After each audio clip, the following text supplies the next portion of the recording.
Sema tena amen. Amen. Tuliongea mambo mengi sana kuhusu ndoto. Nikakwambia ndoto ina maana sana. Kuna ndoto ambayo nataka kuipuza. Haijalishi unaota kwa namna gani. Ndoto yoyote imegawanyika katika makundi matatu. Kundi la kwanza, unaweza kuota ndoto kwa mambo yaliyopita. Kundi la pili, unaweza kuota ndoto kwa wakati uliopo. Sema tena amen. Kundi la tatu, wakati ujao. Maana yake inakupa taarifa ya wakati unaokuja. Sasa kama hujui kutafsiri ndoto, iko namna ambayo Mungu anaweza kukusaidia. Ukiota ndoto hujui kutafsiri, usikimbilie kuambia watu. Anza kuiombea ile ndoto. Sema tena amen. Chukua maombi kuomba kwa ajili ya ndoto. Zaidi Mungu anaweza kukupa taarifa au kukupa majibu kwa kupitia ndoto pia. Unaota umelala, unaota kitu kama kile kile, lakini pia anakuja kutokea na kitu cha pili. Maana yake Mungu anakuambia cha kufanya. Sema tena amen. Na usipuuze ndoto yoyote. Usitafsiri kirahisi, na kwenye eneo hili ni watu wachache sana ambao wapata neema ya kutafsiri ndoto. Acha kwa kizazi hiki tulicho nacho. Ni wachache sana.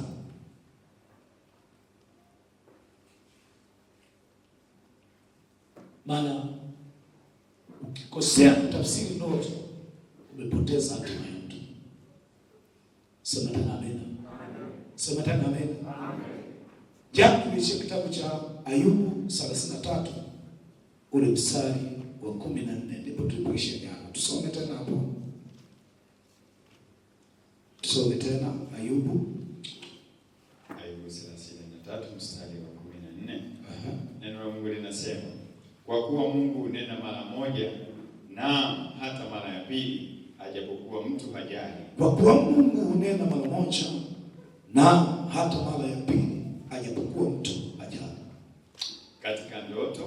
Katika ndoto, katika maono ya usiku, usingizi mzito uajili yako wapi? Usingizi mzito uajili yako.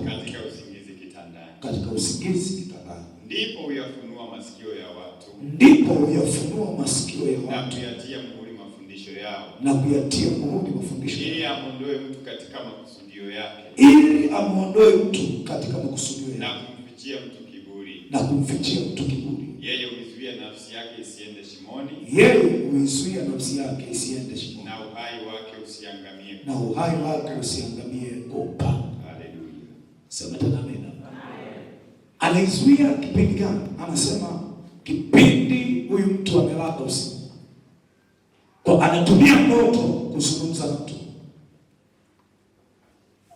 ili kumficha au kubadilisha atoke kwenye makusudi ya kwake aingie kwenye makusudi ya hiyo ndoto. Sasa tuwezi kusema tu makusudi ya Mungu. Kama ni shetani, maana yake uingie kwenye makusudi ambayo shetani anataka kufanya. Bwana Yesu asifiwe. Bwana Yesu asifiwe. Automatic kile kitu kinachofanyika ni katika ulimwengu wa roho. Ndio maana usiku ni lango. Mwambie wenzio usiku ni lango. Lango ambalo roho zinaachiliwa kutenda kazi. Usiku roho wa Mungu muumbaji anaomba usiku, unaweza kunielewa. Hakuna maombi mazuri na maombi yaliyobeba majibu ya haraka kama usiku. Lakini hakuna upinzani mkubwa tunaokutana nao usiku. Maana roho zinakuwa zimeachiliwa kwanza kutenda kazi wakati huo. Ni muda mzuri sana. Na kuna mambo unapitia sasa, hayatokea sasa. Kuna mwingine unaota ndoto ukaipuza. Na ndio maana kama unaota ndoto unasahau, wewe unahitaji ukombozi. Sema tena amen. Wewe unahitaji ukombozi. Kama unaweza kuota ndoto ukaisahau, hiyo ni shida nyingine.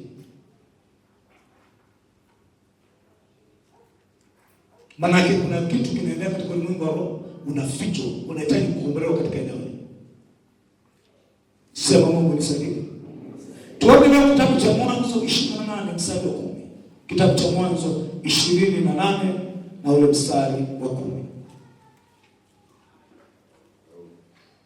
Kitabu kile cha Mwanzo sura ile ya 28 mstari wa 10, neno la Mungu linasema, ndio, Yakobo akatoka Beersheba kwenda Harani. Yakobo akatoka Beersheba kwenda Harani. Akafika mahali fulani akakaa huko usiku kucha. Akafika mahali fulani akakaa huko usiku kucha. Na kipindi hichi cha Yakobo ndicho kipindi alichotoka kumkimbia Esau. Anaenda mahali fulani, Biblia inasema akakaa huko usiku kucha. Maana jua lilikuwa limekuchwa. Akatwaa jiwe moja la mahali pale. Akaliweka chini ya kichwa chake. Akalala usingizi pale pale. Unapochambua vizuri Biblia, eneo iliyofika Yakobo kulikuwa na madhabahu ya Ibrahimu. Sema tena mimi. Alipofika pale, Biblia inasema usingizi mzito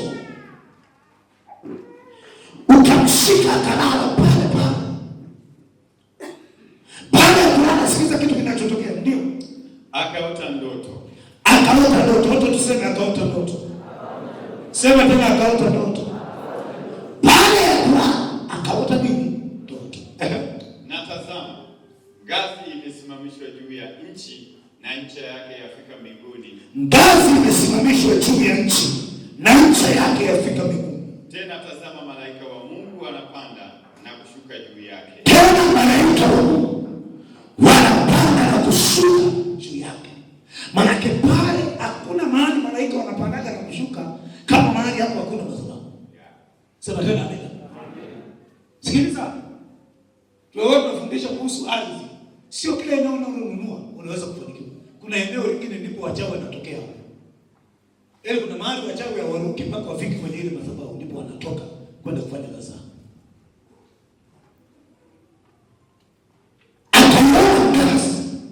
Malaika wanapanda na kushuka. Na aliona katika ndoto. Sema tena amen. Endelea kwa chini. Na tazama Bwana amesimama juu yake. Akasema, mimi ni Bwana Mungu wako. Ibrahim baba yako. Kwa nini namtaja Ibrahim? Anasema mimi ni Bwana Mungu wa Ibrahim baba yako. Nini? Amefika mahali ambapo Ibrahim aliinua madhabahu. Sema tena amen. Ndio maana anajifunua kwake kama Mungu wa Ibrahim, kwa sababu mahali alipokuwepo iko madhabahu ya baba yake Ibrahim alipoifanya. Sema Mungu nisaidie. Sema tena Mungu nisaidie. Mimi ni Mungu wa Ibrahim baba yako. Ndio. Na Mungu wa Isaka. Nchi hii uilalayo nitakupa wewe na uzao wako. Nchi hii unayolala nitakupa wewe na uzao wako. Sema tena amen. Sikiza wewe kitu. Mungu kusema kitu kwa mtu ni jambo la Mungu. Kitu kutokea kwenye maisha yako ni jambo la Mungu.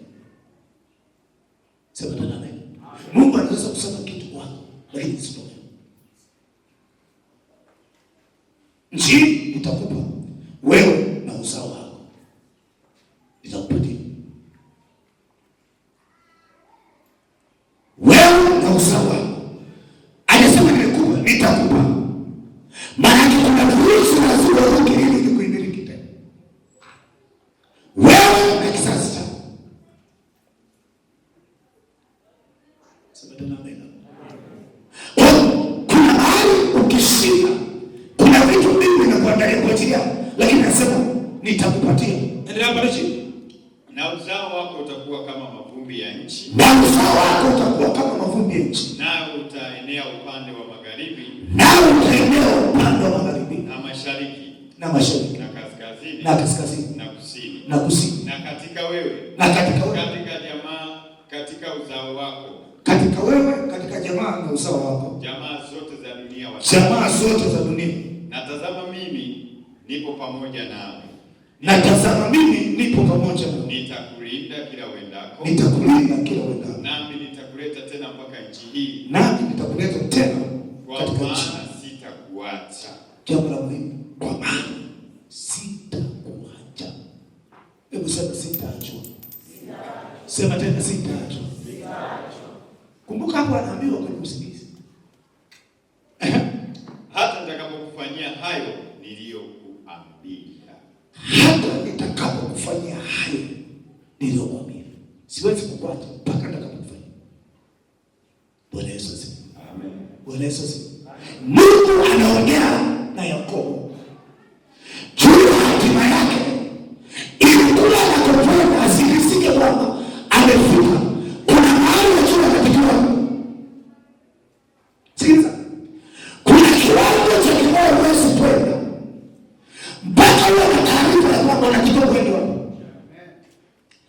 Kama una taarifa ya kiwango chako cha kiroho, kuna mahali ukifika utarelaksi. Na ndio kipindi ambacho watumishi wengi wa Mungu kuna leo mfano wakifika roho za mbinguni zinaanza kuingia. Na roho ya kiburi kiza kuingia inakufanya hapo hapo ulipo, usiende mbele, usikue, unabaki pale. Kwa sababu njoo unakokwenda hatima nyingi zimesaidiwa jana. Kwa sababu wengi hawajui wanapoteza kile wanachokwenda na mali ya kule wanakokwenda. Mtu yoyote anakotoka inahisi sana kunyenyekea kama anajua anakokwenda. Sema tena amen. Sema tena amen. Sina kwa kitu. Unaweza kuwa na kipawa kikubwa ndani. Unaweza kuwa na huduma kubwa ndani. Sema tena amen. Tuongee. Tuko na walimu hapa. Sema tena amen. Sema tena amen. Walimu sio wanatumia kufundisha, mwalimu ndio anafundisha darasa. Lakini huyu mwalimu rais anapokuja, anaenda kupanga mstari naye anampigia mikono rais. Lakini mwanafunzi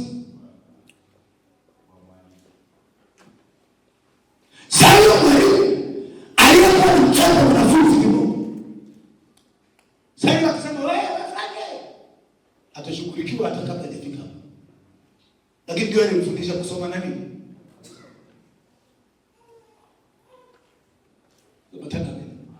Sema tena amen.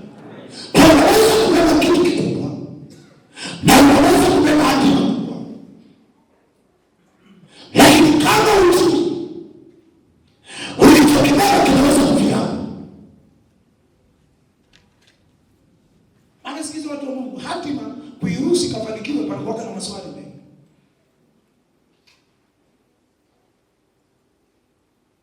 Yakobo anaenda sio chuo. Lakini umeshika neno hili. Kuna mahali Bwana amenipa. Maana ninakupenda, sitaenda kufia huko. Lazima nirudi tena.